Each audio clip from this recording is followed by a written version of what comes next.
In this video, we'll demonstrate how to disable the startup beep sound on your PlayStation 5. But before we delve into the tutorial, I'd like to invite you to hit that like button if you're excited to learn how to turn off this beep sound, and share your thoughts in the comments below. Your feedback helps us create better content for you. Let's get right into the steps.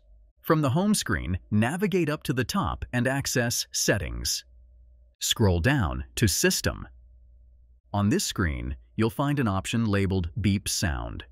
Go to the right, and here you can adjust the volume of the beep to medium or low.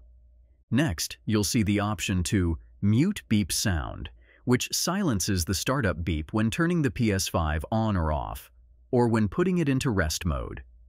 Enabling this setting ensures you won't hear the beep sound anymore.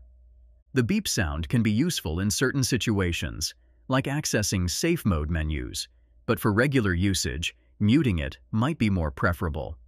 If you found this tutorial helpful, please take a moment to like, comment, and subscribe with notifications on. Your support motivates us to create more content like this. For more tech tips and tutorials, visit mediamagnet.business.